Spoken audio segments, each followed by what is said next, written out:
बिस्मिल्लाहिर्रहमानिर्रहीम, अस्सलाम वालेकुम। मैं हूं आपकी डाइटिशियन ईदा ज़ैनब। आज मैं आपको बताने जा रही हूं कि अगर आप किडनी के पेशेंट हैं, अगर आपको किडनी स्टोन्स हैं तो आप ये पूरी वीडियो ज़रूर देखें क्योंकि ये आपके लिए ही बनाई है। किडनी स्टोन्स में बेसिकली 3 किस्म के स्टोन्स पाए जाते हैं। अगर आपकी किडनी में कैल्शियम के स्टोन बन गए हैं या ऑक्सलेट के स्टोन बन गए हैं या यूरिक एसिड के स्टोन बन गए हैं, जब भी आपके स्टोन्स डायग्नोज हों तो आपने अपने डॉक्टर को मस्ट पूछना है कि आपको कौन से स्टोन्स डिवेल्प हुए हैं। अगर आपको कैल्शियम के स्टोन्स डिवेल्प हुए हैं तो आपने कैल्शियम की ज़्यादा मिकदार अपनी डाइट में नहीं लेनी, ठीक है।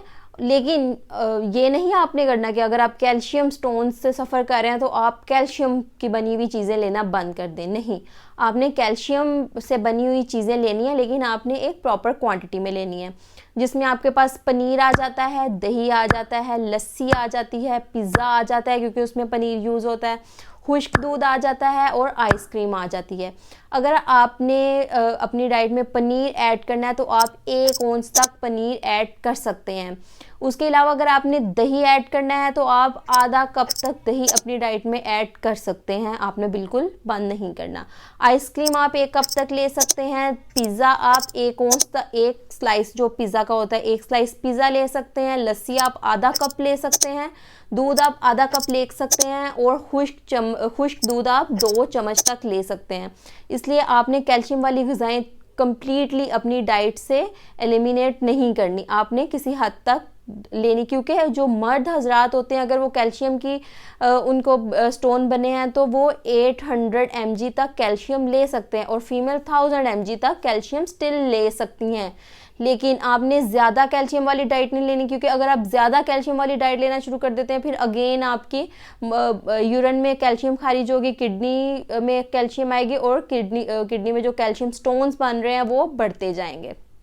उसके बाद हम आ जाते हैं ऑक्सलेट स्टोन्स की तरफ। ऑक्सलेट स्टोन्स और एक और मैं आपको कैल्शियम स्टोन के बारे में बताती जाऊँगा। कैल्शियम सब्जियों में भी पाया जाता है, लेकिन हमने सब्ज़ पत्तों वाली सब्जियों से अवॉइड हम इसलिए नहीं करते क्योंकि सब्ज़ पत्तों वाली सब्जियों में कुछ ऐसे मरकबात पाए जाते हैं जो कि कैल्शियम को प्रॉपर एब्जॉर्ब नहीं होने देते, इसलिए वो आप इजीली ले सकते हैं।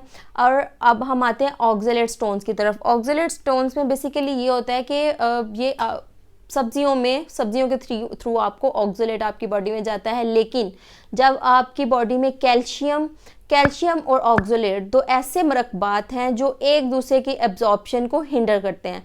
अगर आप कैल्शियम वाली ज़्यादा ग़िज़ाएँ ले रहे हैं और साथ ऑक्सलेट ले रहे हैं तो आपको ऑक्सलेट उस तरह से तंग नहीं करेगा, आप साइड इफ़ेक्ट्स नहीं देगा, ठीक है। इसलिए जब आप ऑक्सलेट की पथरी से आप सफ़र करते हैं तो आपने कैल्शियम अपनी डाइट से रिमूव नहीं करनी, आपने कैल्शियम लानी है अपनी डाइट में अगर आपको ऑक्सलेट की पथरी है।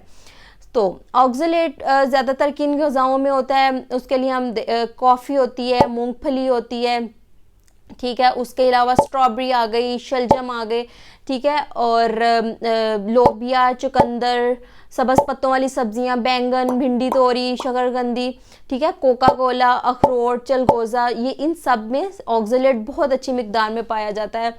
अगर आपने ये चीज़ें यूज़ करनी है तो थोड़ी मिकदार में यूज़ करनी है और उसके साथ साथ आपने क्या यूज़ करना है, कैल्शियम जब आप इन चीज़ों के साथ यूज़ करेंगे तो आपको ये इसमें से ऑक्सलेट को एब्जॉर्ब नहीं होने देगा, ठीक है। और अब कैल्शियम की पथरी में जो अब हम कैल्शियम की पथरी की तरफ अगर जाएं तो अगर कैल्शियम की पथरी है तो आपने विटामिन डी और कैल्शियम से भी अवॉइड करना है, क्योंकि कैल्शियम और विटामिन डी वाली जो मेडिसिन्स होती हैं उनसे अवॉइड करना है, ताकि क्योंकि वो भी आपकी किडनी में जाके लोड देती हैं कैल्शियम का और फिर कैल्शियम की पथरी बढ़ती है। उसके बाद हमारे पास तीसरे नंबर में आ जाती है यूरिक एसिड की पथरी। अगर यूरिक एसिड की पथरी आपकी बॉडी में बन रही है तो आपने किन ग़िज़ाओं से अवॉइड करना है, आपने गोश्त से अवॉइड करना है, मगज़ और जितने भी ऑर्गन मीट होते हैं इनसे आपने अवॉइड करना है क्योंकि इनमें यूरिक एसिड बहुत ज़्यादा पाया जाता है। आपने लेमन का इस्तेमाल ज़्यादा करना है यूरिक एसिड को रिमूव करने के लिए। आपने छल्ली के जो बाल होते हैं, कॉर्न सिल्क, उसकी चाय बना के, कॉर्न सिल्क टी लाजमी पीनी है, आपने उसका कहवा बना के पानी लिया, उसमें आपने छल्ली के बाल डाले, कहवा बना के लेमन स्क्वीज़ करके आपने वो लाजमी पीना यूरिक एसिड। और यूरिक एसिड के पेशेंट्स के लिए और यूरिक एसिड एसिड से बनने वाली पथरी के मरीजों के लिए ये एक बहुत अच्छा एक कहवा बनता है, ये आपने मस्ट लेना है। ये चीज़ें आप अपनी डाइट में ले लें।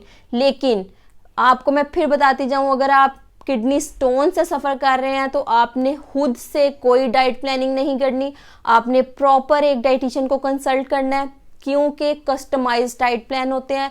हर इंसान का डाइट प्लान सेम नहीं होता। आपकी कैलोरी रिक्वायरमेंट के अकॉर्डिंग, आपकी पथरी किस तरह की है उसके अकॉर्डिंग आपका डिफरेंट डाइट प्लान बनेगा। वो डाइट प्लान अपनी डाइटिशियन से लें। आप मेरे से पूछ सकते हैं या किसी भी डाइटिशियन से पूछ सकते हैं, आप कमेंट सेक्शन में मेरे से पूछ सकते हैं, इंस्टाग्राम पे आप डीएम कर सकते हैं, आप इजीली मेरे से डाइट प्लान्स ले सकते हैं। मैं ऑल टाइम अवेलेबल हूँ आपके लिए।